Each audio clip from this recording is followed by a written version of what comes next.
Welcome to my YouTube channel learning with dignity. My name is Garima. आज हम करेंगे class 9th English NCERT Beehive का chapter 10 Kathmandu. Before you read, do you like travelling? क्या आपको travelling करना पसंद है? The writer Vikram Seth enjoy it very much. और जो इस कहानी के लेखक हैं विक्रम सेठ, उन्हें यात्रा करना बहुत पसंद है। In his book Heaven Lake he describe a long journey. और उनकी एक किताब है जिसका नाम है हेवन लेक। उन्होंने डिस्क्राइब किया है अपनी एक लंबी जर्नी के बारे में जो उन्होंने चाइना से इंडिया तक की थी, जबकि वो तिब्बत और नेपाल होते हुए आए थे। Have you heard of places like Ajmer Sharif, Madurai, Sanchi, Varanasi, Sarnath और हेलबेट? तो ये सारे जो हैं ये होली प्लेसेस हैं, पवित्र स्थल। Can you name some other places like these? क्या आप और नाम बता सकते हैं इसी तरीके के होली प्लेसेस की? तो जैसे अमरनाथ है, वैष्णो देवी है, हरिद्वार, उज्जैन, शिरडी, ये सारे होली प्लेसेस हैं जो कि इसी तरीके के हैं। What do you surrounding of a holy place in your city look like? Think about it as you read Vikram Seth's description of Kathmandu. तो ये जो स्टोरी है विक्रम सेठ ने डिस्क्राइब किया है काठमांडू के बारे में, एक विवरण दिया है कि किस तरह से जो स्थल होते हैं, इस तरह के एटमॉस्फेयर वहाँ पर होता है। तो इसमें काठमांडू के बारे में बताया गया है। तो चलिए स्टार्ट करते हैं। I get a cheap room in the centre of town and sleep for hours. तो राइटर जो हैं वो बताते हैं कि मुझे वहाँ पे एक सस्ता कमरा मिल गया था और मैंने वहाँ पर काफ़ी घंटों के लिए आराम किया, कई घंटे में सोया।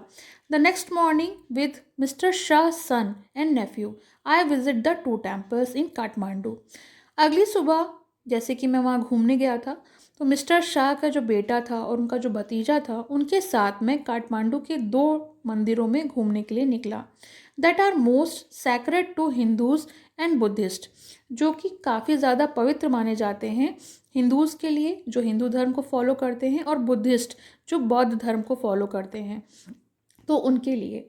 पहला, at Pashupatinath outside which a sign proclaim entrance for the Hindus only. तो पहला मंदिर था पशुपतिनाथ, जिसके बाहर लिखा हुआ था, एक साइन बोर्ड था जिसमें लिखा था केवल हिंदू लोगों को ही प्रवेश करने की अनुमति है। There is an atmosphere of febrile confusion. और वहाँ का जो एटमॉस्फियर था वहाँ काफ़ी शोर शराबा था, काफ़ी फेब्रिल कन्फ्यूज़न का मतलब होता है हरिड एक्टिविटी, जहाँ बहुत सारी भीड़ भाड़ हो, जैसे priest, hawker, devotees, tourist, cows, monkeys, pigeon and dogs roam through the grounds. Priest होते हैं पुजारी जो पूजा करते हैं या करवाते हैं।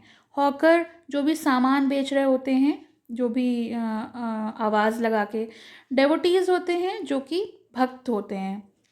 टूरिस्ट यात्री, गाय, बंदर, कबूतर और कुत्ते, ये सारे वहाँ पर घूम रहे थे। इसी कारण वहाँ पर काफ़ी फेब्राइल कन्फ्यूज़न था, काफ़ी हरिड एक्टिविटी थी। We offer a few flowers, तो हमने भी कुछ फूल चढ़ाए। There are so many worshippers that some people trying to get the priest attention are elbowed aside by others pushing their way to the front. अब वहाँ पर काफ़ी भीड़ भाड़ थी, तो जितने भी पूजा करने वाले आए थे, जो भी श्रद्धालु लोग आए थे, वो चाह रहे थे कि जो आगे वाला इंसान है वो दर्शन करके हटे तो हम भी दर्शन करें। तो वो कोनी के ज़रिए पुश करके आगे की तरफ बढ़ने की कोशिश कर रहे थे और पुजारी का ध्यान अपनी तरफ आकर्षित करने की कोशिश कर रहे थे। अब princess of Nepalese royal house, तो नेपलीज रॉयल हाउस की एक राजकुमारी थी जो कि दिखाई दी।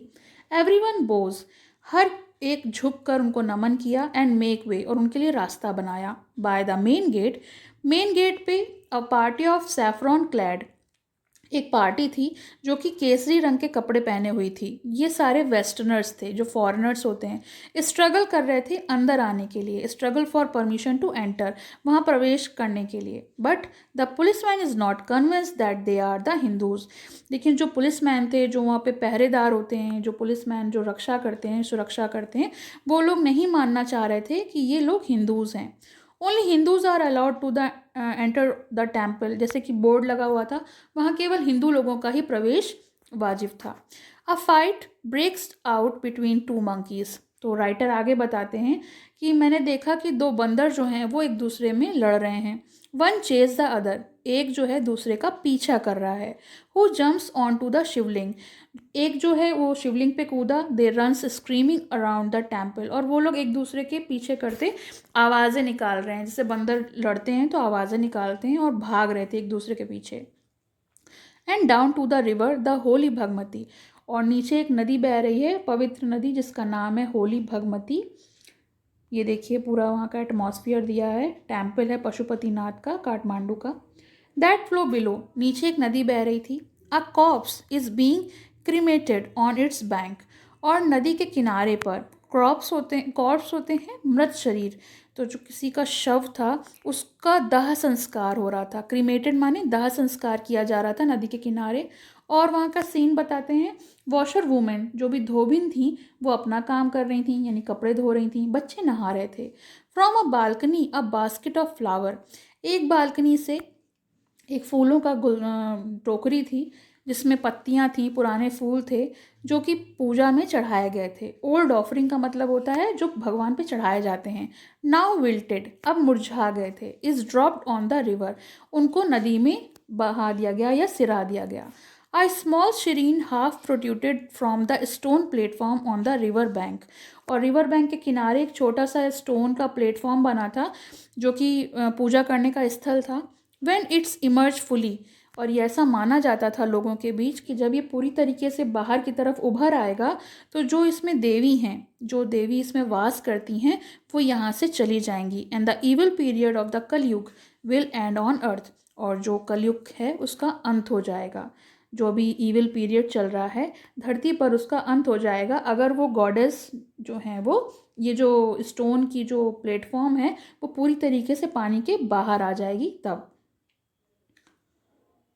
एट द बौद्धनाथ स्तूपा, तो पहले मंदिर को गए पशुपतिनाथ जो हिंदूज का टेम्पल था, और दूसरे मंदिर जो बौद्धनाथ स्तूपा गए वो बुद्धिस्ट का था, जहाँ पे बौद्ध धर्म के लोग जो हैं वो उनको मानते हैं। शरीन ऑफ काठमांडू, ये भी एक छोटी सी जगह थी काठमांडू की जहाँ पे पूजा की जाती थी। देयर इज़ इन कंट्रास्ट, और दोनों में कंपेयर किया जाए तो वहाँ पे बहुत शोर शराबा था लेकिन यहाँ पर काफ़ी ज़्यादा शांति थी। अ सेंस ऑफ स्टिलनेस, ठहराव था एक। It immense white dome is ringed a road, और यहाँ पे जो एक वाइट डोम गुंबद जिसे कहते हैं, सफ़ेद रंग का गुंबद था बहुत बड़ा सा, उसके चारों तरफ एक गोलाकार में सड़क बनी हुई थी, और सड़क के किनारे किनारे small shops stand on the outer edge, उसके किनारे पर छोटी छोटी दुकानें थीं। Many of these are owned by Tibetan immigrants, और बहुत सारी जो दुकानें थी वो तिबेतियन जो प्रवासी होते हैं, जो परदेसी होते हैं, उनके द्वारा खरीदी गई थी। इसमें कई सारे बैग की दुकान, तिबेतियन प्रिंट्स की दुकान और सिल्वर ज्वेलरी, ये सब आप वहाँ से खरीद सकते थे। देयर आर नो क्राउड, वहाँ पे कोई खास भीड़ नहीं थी। There is haven of quietness, और ये एक ऐसी सेफ प्लेस थी। हेवन मीन्स होता है सुरक्षित स्थान, जो कि काफ़ी शांति भरी थी। बहुत ज़्यादा बिजी स्ट्रीट नहीं थी वहाँ पे, बहुत ज़्यादा शोर शराबा नहीं था। काठमांडू इज़ विविड, काठमांडू जो है वो काफ़ी कलरफुल है। Mercenary religious with small shrine of flower adorned deities along the narrowest and busiest street, तो काठमांडू में छोटी छोटी जो गलियां हैं उसमें आपको फूलों से सुशोभित देवी देवताओं की मूर्तियां मिल जाएंगी। ऐसे स्थल मिल जाएंगे जो कि धार्मिक हैं और जहाँ पे छोटे छोटे स्थान हैं जहाँ लोग पूजा करते हैं। विद फ्रूट सेलर, और आसपास जो हैं फल बेचने वाले, फ्लूट सेलर होते हैं, बांसुरी बेचने वाले, हॉकर्स ऑफ पोस्ट कार्ड, जो भी धार्मिक स्थल की फ़ोटो होती हैं पोस्ट कार्ड, वो सब हॉकर्स पे जितने भी होते हैं वो बेचने वाले होते हैं। यानी जहाँ भी आप कभी जाएंगे, जैसे ताजमहल आप जाएं या फिर आप किसी और मॉन्यूमेंट कुतुब मीनार वगैरह जाएं, तो आप देखेंगे कि जो पोस्ट कार्ड हैं वो उस पर उसकी इमेज बनी होती है और लोग वहाँ से ख़रीदते हैं। शॉप सेलिंग वेस्टर्न कॉस्मेटिक, और कुछ दुकानें थीं जो कि कॉस्मेटिक बेच रही थीं। फिल्म रोल एंड चॉकलेट, कहीं पर फिल्म रोल्स बेचे जा रहे थे, चॉकलेट बेची जा रही थी। Copper utensil and Nepalese antics, Nepal में जो वहाँ के एंटिक पीस होते हैं वो, और कॉपर यानी तांबे के बर्तन, ये सारे वहाँ पर लगे हुए थे। Film song Blair out from the radios, और कुछ रेडियोज से बज रहे थे जिनमें से गाने गाने की आवाज़ आ रही थी, फिल्म सॉन्ग्स बज रहे थे। कार हॉर्न साउंड कहीं कहीं पे जो कार के हॉर्न होते हैं उसकी आवाज़ आ रही थी, bicycle bell ring, straight cows, cycle की घंटी की आवाज़, गायों की आवाज़, इस तरह की आवाज़, मोटरसाइकिल, जो वेंडर शाउट करते हैं अपना सामान बेचने के लिए, इस तरह का वहाँ का वातावरण था और काफ़ी ज़्यादा रश स्ट्रीट थी। आई इंडल्ज, मैं काफ़ी मग्न हो गया था माई सेल्फ माइंडलेसली, बिना कुछ सोचे हुए खुद में ही खो गया था। बाय अ बार ऑफ मार्जिपन, और मैंने एक बार खरीदा मिठाई का टुकड़ा। A corn of a cob roasted in a charcoal brazier, brazier होती है अंगीठी जिसमें कोयले वाली अंगीठी होती है, उसमें भुट्टा भुना जा रहा था। और मैंने पेवमेंट यानी जो किनारे किनारे जो पेवमेंट बने होते हैं सड़क के किनारे, वहाँ पर वो बेच रहा था, जिस पर उसने नमक, मिर्च और नींबू का जो रस है उसको लगाया था। भुट्टा आपने खाया होगा, भुट्टे के आपने देखा होगा कितना टेस्टी हो जाता है नमक मिर्च से, नींबू से। कुछ मैंने लव स्टोरी की कॉमिक्स खरीदी, इवन अ रीडर्स डाइजेस्ट, एक मैगजीन खरीदी जिसका नाम था reader digest. All these I wash down with Coca Cola, और ये सब चीज़ें के साथ साथ मैंने कोका कोला पिया, एक orange drink P, feel much better. और जब मैंने वो जो ऑरेंज ड्रिंक पी तो वो काफ़ी अच्छा मुझे महसूस हो रहा था। I consider what route I should take back home, फिर मैंने सोचा कि मुझे किस रास्ते से घर जाना चाहिए। If I were propelled by enthusiasm for travel per se, I would go by bus and train to Patna. अब जिस तरह से मैं घूमने निकला था, मैंने प्रेफर किया कि मैं बस या ट्रेन लूँ पटना के लिए। फिर मैं सेल अप करके गंगा जाऊँ जो कि बनारस से होती हुई इलाहाबाद जाएगी, देन अप द यमुना जो कि आगरा से दिल्ली जाएंगे। But I am too exhausted and homesick, मैं ये सब प्लान करके तो निकला था लेकिन मैं काफ़ी ज़्यादा थक गया था और अब मुझे घर की याद सता रही थी। Today is the last day of August, आज अगस्त का आखिरी दिन था। Go home I tell myself, और मैंने अपने आप से कहा कि मुझे घर जाना चाहिए। मूव डायरेक्टली टुवर्ड्स होम, और फिर मैं घर की तरफ जाने के लिए तैयार हो गया। I enter the Nepal airlines office, और फिर मैंने नेपाल एयरलाइन ऑफिस में प्रवेश किया और वहाँ से एक टिकट खरीदा अगली फ़्लाइट का, जो कि अगले दिन की थी। I look at the flute seller standing in a corner of the square near the hotel, और फिर मैंने देखा कि जो मेरा होटल था उसके चौराहे पे, स्क्वायर होता है चौराहा, तो उसके कॉर्नर पे एक बांसुरी बेचने वाला खड़ा था। In his hand is a pole with an attachment at the top from which 50 or 60 बांसुरीज प्रोट्रूड इन ऑल डायरेक्शन। मैंने देखा कि उसके हाथ में एक डंडा है, पोल है, और उससे ऊपर काफ़ी टॉप पर अटैच हैं लगभग 50 से 60 बांसुरी, जो कि सारे डायरेक्शन में खड़ी हुई थी। बिल्कुल वैसे ही जैसे पॉर्कुपाइन एनिमल होता है, उसके कांटेदार शरीर जो होता है, आपने देखा होगा porcupine is an animal with many long thin and sharp spikes, उसके पूरे बैक पे कांटे होते हैं, और उसी तरीके से उसने बांसुरियों को सजा रखा था। देन आर द बैम्बू, ये सारी जो थी बैम्बू की थी। There are cross flutes and recorders, इसके साथ साथ उसमें क्रॉस फ्लूट्स भी थे, रिकॉर्डर्स भी थे। From time to time he stand the pole on the ground, समय समय पर वो बांसुरी वाला उस पोल को ज़मीन में गाड़ देता था, और फिर उसमें से कोई बांसुरी को सेलेक्ट करता था and play for a few minute, और फिर कुछ मिनट के लिए बजाता था। The sound rise clearly above the noise of the traffic and the hawker cry, जो आवाज़ वो उत्पन्न कर रहा था बांसुरी से, इतने सारे शोर शराबे में, इतने ट्रैफिक में भी उसकी आवाज़ बिल्कुल साफ साफ सुनाई पड़ रही थी। He play slowly meditatively without excessive display, वो काफ़ी धीरे बजा रहा था और काफ़ी ध्यानपूर्वक बजा रहा था, बहुत ज़्यादा डिस्प्ले नहीं कर रहा था। He doesn't shout for his ware, वो अपनी बांसुरियों के लिए शोर नहीं मचा रहा था कि वो बजाता और फिर शोर मचा के कहता इसको ले लो, तो ऐसा कुछ नहीं कर रहा था। Occasionally he makes a sale, वैसे तो वो अपने सामान को बेच रहा था, but in curiously off handed way, as if his were incidental to his enterprises, लेकिन समय समय पे वो ब्रेक भी ले रहा था। Sometime he breaks off playing to talk the fruit seller, कुछ समय के लिए रुक जाता था, फिर वो फल बेचने वाले से बातें करता था। I imagine that this has been the pattern of his life for the years, और मुझे लगा कि उसके ये सालों से जीवन जीने का एक तरीका है।